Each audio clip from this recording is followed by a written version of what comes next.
Welcome back to another episode of Rock Boys Football. Another wild week 7 of college football, resulting in another wild AP poll top 25 heading into week 8. Gonna pick it apart, for lack of better terms, talk about some teams that we think are far too overrated, talk about some teams that we think are flying under the radar, a little bit underrated according to the AP poll top 25. They'll every single Sunday get myself worked up about it.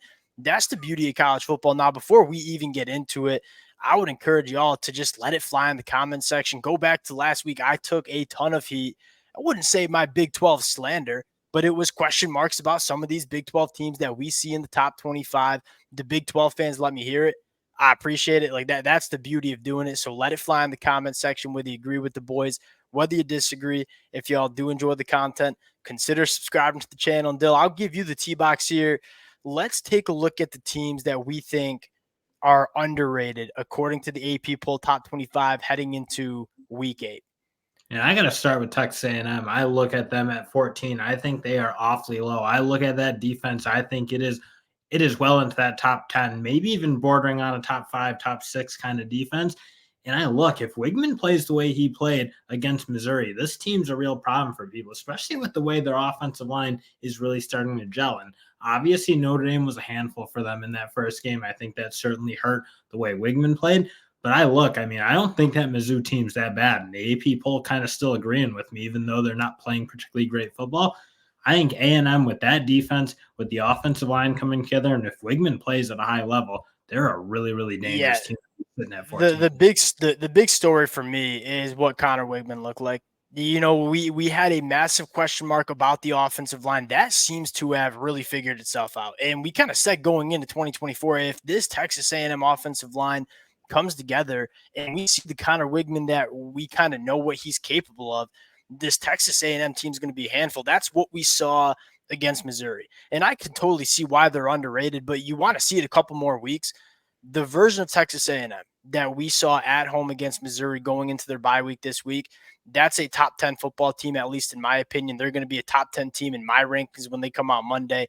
Totally with you. Texas A&M flying under the radar after that loss against Notre Dame. I feel like people just wanted to dismiss them. Like, they're back. This is a team that is significantly better from what we saw week 1, fast forward heading into week 8. Another team that I think is very similar in that conversation, Clemson coming in at number 10. Like, I'm just going to sit here in my basement, scream into a void until people start listening to me that this Clemson team is legit in 2024. Kind of similar to Texas A&M, like really disappointing loss week 1 against Georgia where they got, Clemson fans would agree, like they got trounced in the second half. It got ugly. You look at where this Clemson team is now as opposed to what we saw from them in week 1, completely different football team, and it starts on the offensive side of the football. Cade Klubnik is working himself into the Heisman Trophy conversation. The playmakers on the outside are finally difference makers. Very good offensive line. We know what this Clemson defense can be. We talk about teams, how teams can change and get better as a season goes on. I think we're looking at it for both of these teams, Texas A&M, but also this Clemson program as well. Yeah, I don't disagree with that at all. I think you kind of hit it. I mean, if Cade Klubnik plays like a settled in football and looks comfortable, which he has to date, at least after that Georgia game, that's a really, really tough team. I think you see that defense coming together. They got 2 really, really good corners, and the way they want to play defense with that really aggressive man-to-man coverage on the outside, I think that can be a really dangerous Clemson team, especially with that defensive line being. Yeah, and nobody wanted to talk about it, but like the Clemson offense obviously struggled in 2023. There were so many reasons for that. One, Cade Klubnik was a year 2 quarterback, year 1 of a starting quarterback. Didn't have any healthy playmakers on the outside, still getting used to this Garrett Riley offense. You can tell that, Cade Klubnik has a ton of confidence in what Garrett Riley's calling, but you can tell Garrett Riley is starting to become really confident in terms of what Cade can do. And you're seeing that kind of manifest itself on the offensive side of the football. Now, the one knock for Clemson is, all right, you've been 4 out of the last 5 games. They've put up over 500 total yards. I wouldn't say they've played elite competition, but from the eyeball test, when I watch them every single Saturday, I think this team is a legitimate top 10 team in the country. And I would have them over teams like Iowa State and LSU, where you kind of have significant question marks about. And I think that's a nice segue to get into maybe some of the teams that are a little bit overrated. And I would start right there, 8-9, LSU, Iowa State. Let's start with LSU. Like a very impressive win against an Ole Miss team Saturday night in Baton Rouge. I think a lot of LSU fans would probably admit that LSU was, for 4 quarters of that football game, probably not the better team, right? Ole Miss had the chance to, kind of step on the throat a little bit and knock LSU out of that football game. They didn't really do it. They let LSU hang around. LSU capitalized on it. Dill, if there was a positive coming out from that football game, this defense looks like it's getting better. I just don't know if they're quite. I don't know. I want to see a little bit more from the defense before I'm ready to put them as a top 10 team in the country. That felt like an overreaction to me for LSU because I Yeah. still look again, like you kind of said it. Ole Miss was the better team for the most part. Obviously, LSU's and Garrett Nussmeier is really, really good. So he gives them a chance to win almost every game. I think that defense showed big strides. But again, you look, I don't think they're the eighth best team in the country. I look at a team like Tennessee. I look at Notre Dame. I think those two teams would be very, very big challenges for that LSU program just because, again, I think those teams score. I just think a lot of teams still score on LSU. I still don't think the personnel's there. Again, they're making big strides. They're certainly well on their way, but I don't think I'd overreact to that game, especially because I don't think Ole Miss has played particularly great Well, football this that's year. I think that's another question to have is like how good is Ole Miss? Like they beat South Carolina pretty handily because South Carolina's offense just kind of pissed on the leg in that football game. Outside of that, like what are we basing Ole Miss as a top 20 team off when they play Kentucky? The Ole Miss defense is legit, and we've been kind of banging the table for that. This Ole Miss offense doesn't really have an identity. Like it's either we're just going to throw the football 20 plus yards down the field and hope for the best, or we're not really moving the football. And to me, that's not a sustainable way of moving the football. And that's kind of what we've seen from this Ole Miss offense the last couple of weeks. The offensive line, I think, has massive question marks. I'm kind of with you. Like, I like this Ole Miss team. I think they're a solid team. I'm not sure if they were as good as we thought they were heading into that matchup.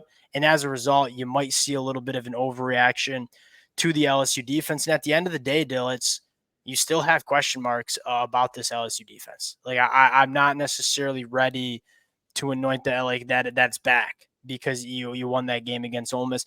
Let's go to another team that I might take some heat for this one, but I'm gonna say it anyways. I don't think Penn State's the third best team in the country. You're gonna argue with me on this. They went on the road to USC. We're down 2 touchdowns going into half. I think Ohio State's better. And I think I was happy to see that Ohio State stayed in front of Georgia because, Dill, you look at that game, Oregon, Ohio State, those were two of the best teams in the country going head to head. Ohio State, that was a game that came down to the wire, as we all saw. And Ohio State showed like the big narrative was, oh, they haven't played anybody yet. Well, they played one of the best teams in the country, went toe to toe, came down to the last couple plays, didn't get it done. I don't know. What's your take? Ohio State, Penn State. Who are you taking on a neutral site? Penn State, Ohio State here. I would probably take Penn State right now because Wow. because I think Drew Allar is playing at an incredible like that type of ball he played against USC in that second half. That gives Penn State a chance to win every game. And I look at Penn State's defense. I don't see them giving up yards like that.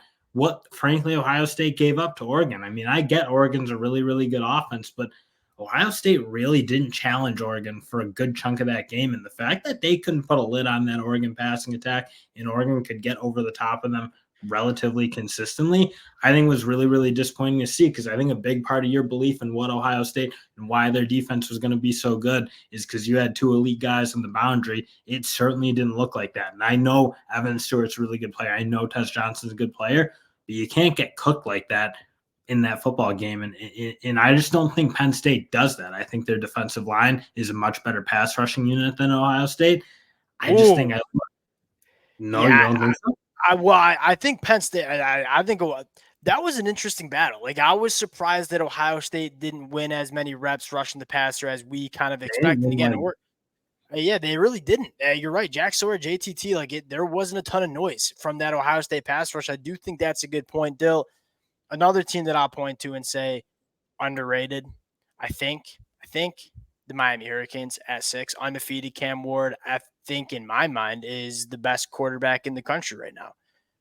look, Georgia has significant question marks, right? There's been times where Carson Beck just doesn't look like himself without Lattenbrock.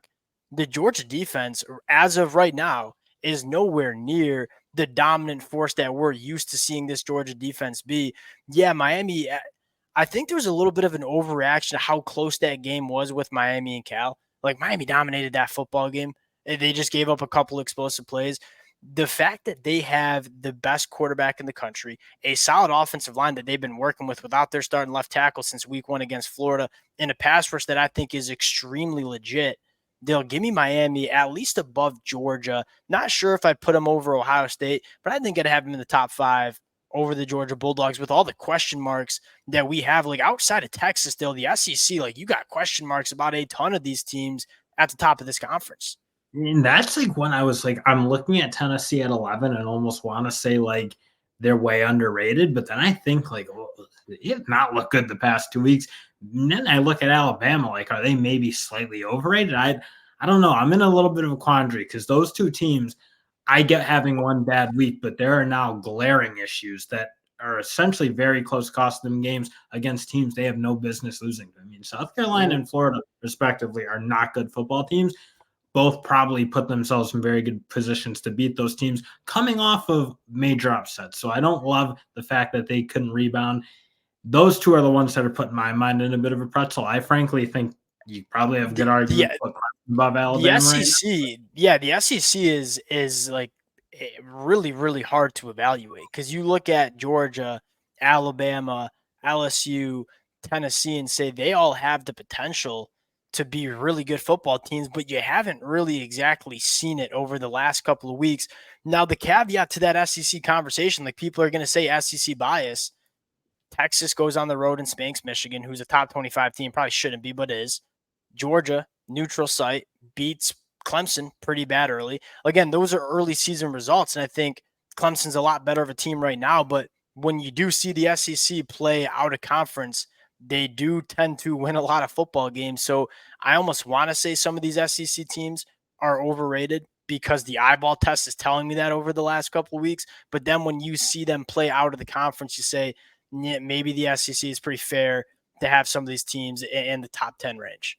That Clemson loss to Georgia, I think, really does make it hard to almost value where Clemson is inherently. And like, do I Yeah. love what you're seeing from Clemson? Yeah, but obviously they're playing in the ACC, which is, I'd say, very down this year. I'd look at two teams essentially, Clemson and Miami, that I say I really like those teams. Louisville, not that great. SMU, don't totally know what to think of them. I think they belong in the top 25, but I don't know, like, when I look at that demarcation line, which feels like it kind of hits at about 12 to 14 or so, I think SMU's well behind, I'd say, like those top 12 teams. Let's say. Let's talk about. I just came up with this on the spot, so Dill, you might be a little bit confused at what I'm going to go with here. I'm going to go with suspects, like teams that I'm just trying to still figure out. I'm not going to say they're overrated because I think they might deserve to be ranked where they are. That would include Iowa State in the Big 12 at number 9. Like I just don't know if they're a top 10 team. BYU at 13, where I was hard on the Big 12, and some BYU fans in the comment section said, "Hey, BYU went on the road and beat SMU." Now, my argument against that would be, well, SMU was starting Preston Stone and didn't really have their quarterback. I think SMU is one of those teams that's a little bit different right now. I look at Iowa State. I look at BYU. I'm going to throw Indiana into that category too. And I kind of want to dive into Indiana real quick. Top 16 team in the country. They've earned it. You know, they haven't lost a football game. And quite frankly, they've looked good when they've played football games. But again, what's their best win? It's probably against Maryland, who just lost at home to Northwestern badly. We're going to find out a lot about Indiana this Saturday as they play Nebraska because I'm still trying to figure out if this team is a legitimate top 25 team in the country. And that, I think you'd say the same about a bunch of these teams. I think BYU certainly on that list. I think Indiana probably is the poster child of what exactly are they. But I think you're right. I mean, obviously, it will shake itself out. Indiana's going to have to start getting into the meat of their Big Ten schedule, which you Yeah. kind of have a sense of where those teams are at, like Michigan, Illinois. Like you probably know about where they are. Maybe you know where they are. Maybe not. The frustrating part about some of these suspects that I have is I don't know if you'll be able to figure it out. Like the Big 12, Like I don't know how many That's a Big good 12 point teams because that. the Big 12 and the ACC, like those mid-range teams in that group, they're You really just like don't know. SMU. I think it's going to be really hard to figure out because they don't play Miami or Clemson unless they make it to the ACC championship some way, which I don't know that's going to happen because I think those two teams are going to find their way to it. So you may be right. I guess those suspects again. I think if you're a suspect, frankly, my inclination is to say, well, if we don't know, you're probably not really close to like a Tennessee or an Alabama or those type of teams Yeah, that yeah, you yeah. just know, like you look at the physical difference in their players, you know how much more ability is on That's the field versus them. But that's kind of what it is with me with like Iowa State Clemson. Like Iowa State has looked very good. Their best win is the best team they've beaten on their schedule is probably Iowa, if from the Big Ten, a 1 point win. You play Iowa State, Clemson on a neutral site. I just think Clemson is just they got the better athletes. I would take Clemson by over a touchdown. Iowa State neutral site, and so again, Iowa State has essentially like they've beaten every single team on their schedule. They've looked solid doing it. I throw Indiana in that category as well. I don't know if they're that kind of team. We'll close it out there. Any other teams that you want to give a quick? I'll give a quick shout out. Army Navy, both undefeated, top 25 teams. I don't know Love to how see that. Vandy. If you're gonna put those two in, then Vandy should be in because I look like Vandy actually has some legit wins. I know they have two losses, but like one was to Missouri and one In was to overtime. Georgia State, which I can't totally explain. I don't know Yeah, how Vandy's not in this, the frankly. Georgia State one is playing with me there. Like I was kind of like that too when Well, I saw it. I'm like, if we're gonna leave Notre Dame in there after losing NIU, then you got to put Vandy. So I guess like that again, that's where the preseason rankings and the eyeball tests are taking over. But I just beat Kentucky and Alabama. Like it's not a total fluke anymore. yeah, They and should. Kentucky beat Ole Miss and gave Georgia everything they can handle. Like that Kentucky team is not a great team, but it ain't a bad team either. All right, I can get behind Vanderbilt sneaking in there. There's a lot to figure out, and again, I think most of these fans care more about the college football playoff rankings than the AP top 25. We'll close it out there. Appreciate you guys rocking with it again. Let it fly in the comment section if y'all do enjoy the content. Consider subscribing to the channel. We'll talk to y'all later. Peace.